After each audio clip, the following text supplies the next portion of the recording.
Eh bien, bonjour ou plutôt bonsoir à toutes et à tous. Bienvenue à celles et ceux d'entre vous qui nous rejoindraient à l'instant. Nous suivons en direct l'arrivée du Saint-Père, le pape François, sur le sol brésilien. Le pape, qui vous le savez, vient ici présider les 28e Journées mondiales de la jeunesse au soleil de cet aéroport international Carlos Jobim de Rio. Il est 16h, c'est donc le cœur de l'après-midi à Rio. L'avion du pape vient donc de se poser sur cet aéroport de Rio de Janeiro, au sud-est de cet immense pays du Brésil. Rio et le Brésil accueillent donc, et déjà depuis plusieurs jours, des centaines de milliers de jeunes issus de plus de 190 pays du monde entier, des 5 continents, de toutes cultures, races, horizons sociaux et économiques. On estime qu'au minimum 2 500 000 jeunes sont en train de se rassembler ici pour ces JMJ, pour cette rencontre sur le sol sud-américain avec le pape, issu lui aussi de ce même continent. Et comme le veut la tradition sur notre antenne, fidèlement, nous retrouvons à présent par téléphone Philippine de Saint-Pierre qui accompagne le pape aujourd'hui, comme elle le fit pour ses prédécesseurs dans tous les voyages pontificaux. Et Philippine, est-ce que vous m'entendez? Bonjour, est-ce que vous nous entendez? Oui, bonjour Michel, bonjour à tous. Oui, on vous entend très bien. Bon, parfait. Alors, Philippine, y a-t-il eu finalement un temps de conférence de presse pour les journalistes à bord de cet avion, dans ce vol, ou un temps en tout cas de rencontre avec le pape? Oui, le suspense, il existe encore, c'était évidemment la grande question. Oui, il y a eu une rencontre du pape avec les quelques 70 journalistes qui se trouvent à bord de cet appareil dont nous sommes en train de descendre. Du reste, le pape qui est resté à peu près 1 heure avec nous, c'est vous dire si c'était un grand moment, mais le pape qui n'a pas souhaité néanmoins faire une conférence de presse, c'est-à-dire répondre à des questions qui lui auraient été posées par nos confrères. Eh bien, le pape a donné quelques indications, quelques sentiments très rapides. Il a peu parlé, mais en revanche, il a pris du temps pour saluer chacun et puis pour présenter un petit peu en disant « J'entends des choses un peu bizarres, on me dit que en venant vous voir, je me trouve au milieu des loups, ou encore on dit que vous n'êtes pas les saints de ma dévotion, autrement dit que vous n'êtes pas tellement ma tasse de thé. » Bref, le pape était de très bonne humeur. Il a plutôt plaisanté avec les journalistes. Il n'a pas caché son peu de goût pour l'exercice de la rencontre avec la presse, mais dans le même style que pour le reste de ces rencontres, il était très direct, très simple, très disponible pour saluer chacun de ceux qui se trouvaient à bord. Oui, donc pas de révélation extraordinaire, mais peut-être a-t-il évoqué certains aspects de ce voyage ou de ses idées, de son message ou de sa volonté dans ce voyage? Oui, des points d'insistance du pape qui dit qu'il vient à la rencontre des jeunes, bien sûr, mais des jeunes qui se trouvent insérés dans un tissu social. Il ne vient pas voir les jeunes tout seuls, mais aussi rappeler que ces jeunes ont des attaches, ils ont une famille, une patrie, une culture, une foi, et que c'est ce tissu social qu'il faut considérer dans son ensemble. Le pape a dit non à la culture du rejet et oui à la culture de la rencontre. Une nouvelle fois, c'est un thème qu'il a déjà déployé depuis son élection, et il appelle donc à cette culture de la rencontre, culture de l'inclusion, comme il l'appelle. Voilà sans doute quelque chose à venir. Très bien. Bon. Et avec les journalistes, vous disiez c'était très convivial, très joyeux. Donc le Saint-Père ne vous a pas paru fatigué, il est en forme face à cette circonstance. Non, il est manifestement en pleine forme. Je vous le dis manifestement, il n'avait pas envie de s'exprimer au risque que les échos de la presse conditionnent déjà la semaine qui allait s'ouvrir. Et donc, il s'est livré au fond à un exercice.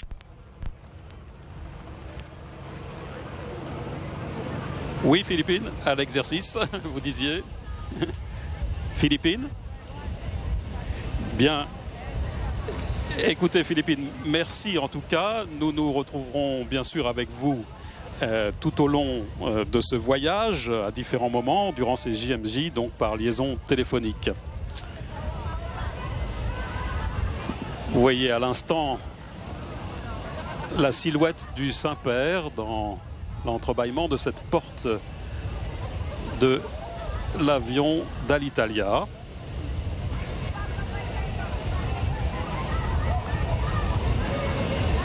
En principe, le nonce apostolique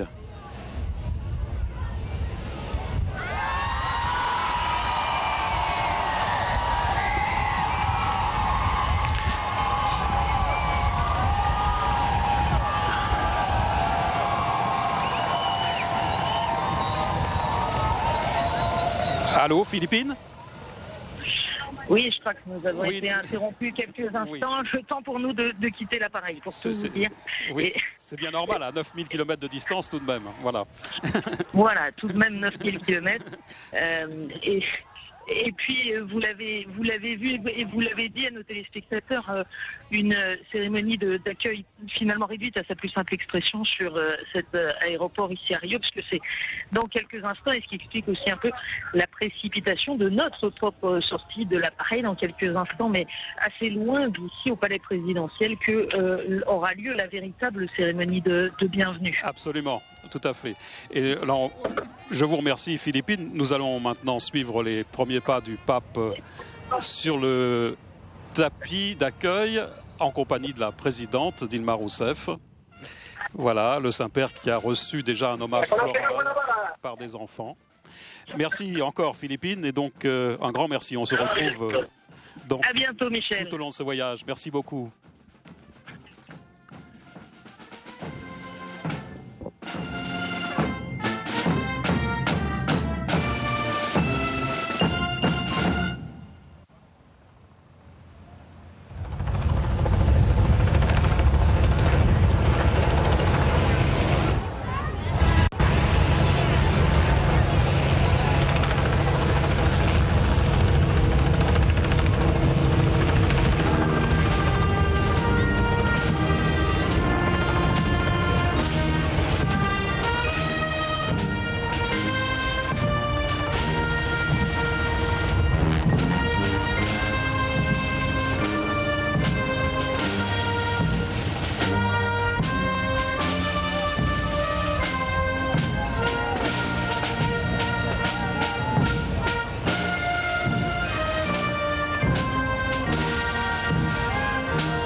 Et comme de tradition, bien sûr, le Saint-Père est en train de saluer une délégation parlementaire et puis aussi, bien sûr, quelques responsables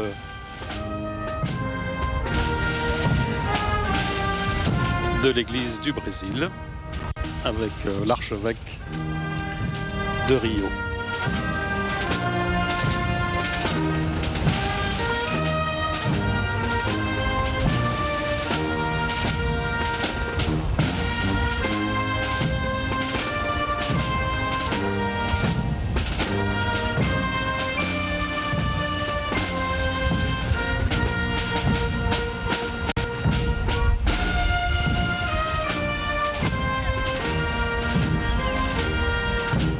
Vous savez que pour ces JMJ, pour ces Journées mondiales de la jeunesse, eh bien, sont attendus ici, se rassemblent 11 000 prêtres, 1500 évêques et quelques 60 cardinaux donc, qui seront présents pour prendre part à cet événement.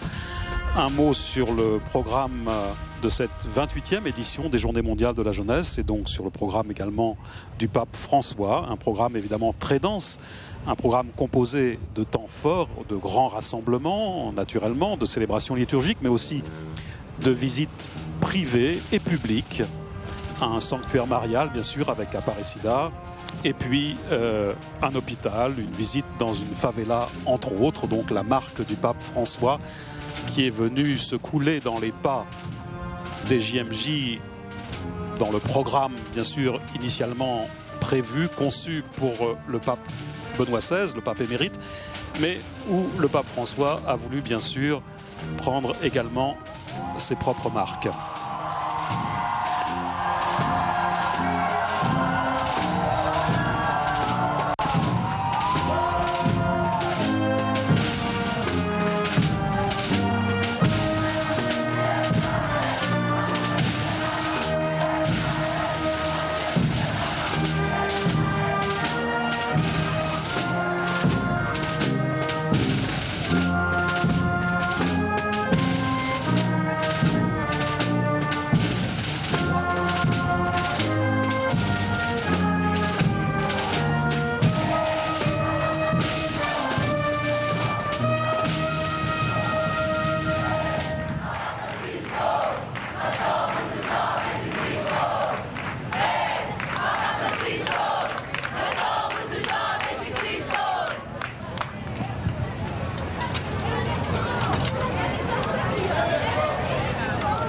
Et vous entendez les jeunes qui scandent au pape François, nous sommes la jeunesse du Christ, la jeunesse du pape. Vous savez que c'est un slogan qui est très en vogue, lié à l'exercice du pontificat du pape François. La jeunesse du pape.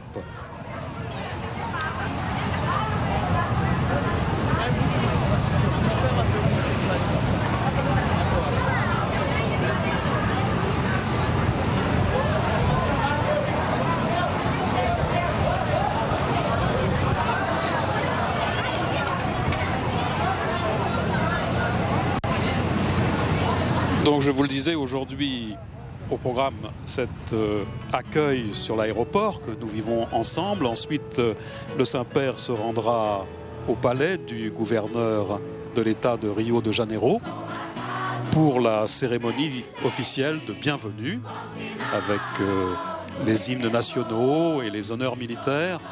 Et puis le pape, après avoir reçu un mot d'accueil, de salutation de la présidente de la République dans ses jardins, eh bien le pape prendra la parole pour la première fois sur ce sol brésilien dans le cadre de ce voyage apostolique et de ces 28e Journées mondiales de la jeunesse. Ensuite, demain, mardi, pour nous ici, le pape devrait se reposer au Brésil, reprendre des forces. Mais nous nous retrouverons aux alentours de minuit, minuit 30, heure de Paris, donc pour la cérémonie d'ouverture des JMJ depuis la célèbre plage de Copacabana, un rassemblement que présidera le cardinal Orani João Tempesta, archevêque de Rio de Janeiro. Ensuite, mercredi, le Saint-Père se rendra au sanctuaire donc de Notre-Dame de la Conception d'Aparecida pour un temps de vénération de l'image de Notre-Dame et pour y présider ensuite la messe. Après cela, le pape effectuera une visite aux malades de l'hôpital San Francisco, San François, avant jeudi de recevoir solennellement, symboliquement, les clés de la ville de Rio. Et puis, le pape se rendra dans une favela et enfin rencontrera les jeunes pour la première fois, les jeunes JMDistes, à l'occasion de la fête d'accueil, également sur la plage de Copacabana.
Vous voyez que naturellement, en dehors des autorités civiles et religieuses, il y a évidemment quand même un groupe de jeunes et un groupe d'enfants, notamment, qui font cet accueil chaleureux, festif, avec les chants. Et le pape, comme toujours, très attentif à chacun.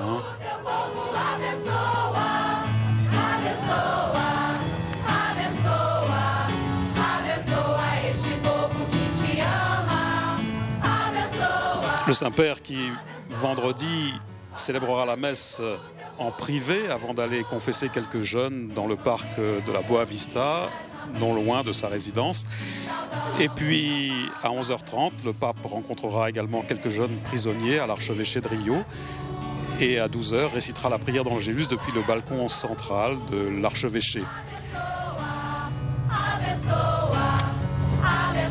Et comme vous le savez, dans chaque journée pénitentielle, en quelque sorte, le vendredi, eh bien, il y aura sur la plage de Copacabana, présidée par le Saint-Père, la célébration du chemin de croix avec tous les jeunes.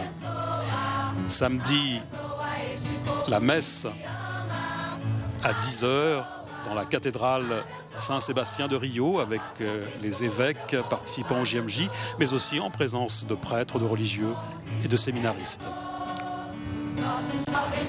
Et puis bien sûr, samedi soir, grand temps fort, la veillée au Campus Fidei, terre de foi, à Guaratiba, à une trentaine de kilomètres à l'ouest de Rio. Et bien sûr, le lendemain, dimanche, la messe de cette journée mondiale de la jeunesse.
Vous savez qu'après le pape Jean-Paul II et le pape Benoît XVI, eh bien, le pape François sera le troisième pontife à visiter la plus peuplée des nations latino-américaines, le Brésil. En tout, avec cette visite du pape François, eh bien, les pèlerinages, les voyages pontificaux dans ce pays seront au nombre donc, de 6, avec cette période entre le pontificat de Jean-Paul II de 1980 à 2013, donc 6 voyages pontificaux sur cette terre du Brésil. Et en ce qui concerne la cité de Rio de Janeiro, eh bien, elle reçoit pour la 4e fois la visite du successeur de Pierre. Jean-Paul II était venu en 1980 et en 1982 et 97, et le pape François, donc maintenant en 2013. La cité d'Aparecida, où se trouve donc le célèbre sanctuaire national de Notre-Dame, avec la visite du pape François mercredi, eh bien, ce sanctuaire recevra pour la 3e fois, donc accueillera pour la 3e fois le successeur de Pierre, après le bienheureux Jean-Paul II et le pape émérite Benoît XVI également.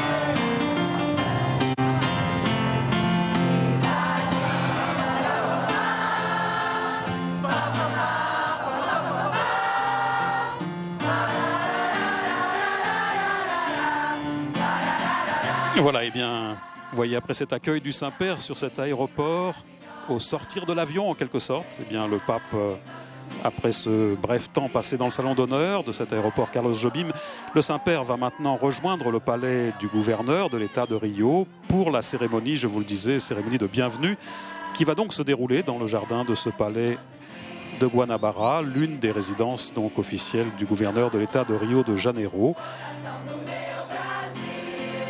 Le Saint-Père va tout d'abord s'en aller dans cette berline et ensuite il est prévu, en principe, qu'il change de voiture en arrivant à quelques lieues de ce jardin, de ce palais du gouverneur de l'État, et qu'il monte alors dans sa Jeep décapotable de manière à, comme à son habitude, pouvoir être dans un contact plus proche avec la population et avec tous ceux qui seront venus l'accueillir sur le trajet et aux abords de ce palais.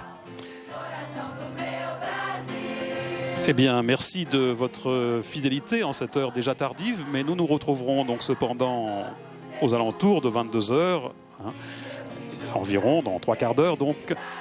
Et puis nous serons bien sûr toujours en direct depuis Rio pour cette cérémonie de bienvenue dans les jardins du palais du gouverneur. À tout à l'heure. Merci de votre fidélité.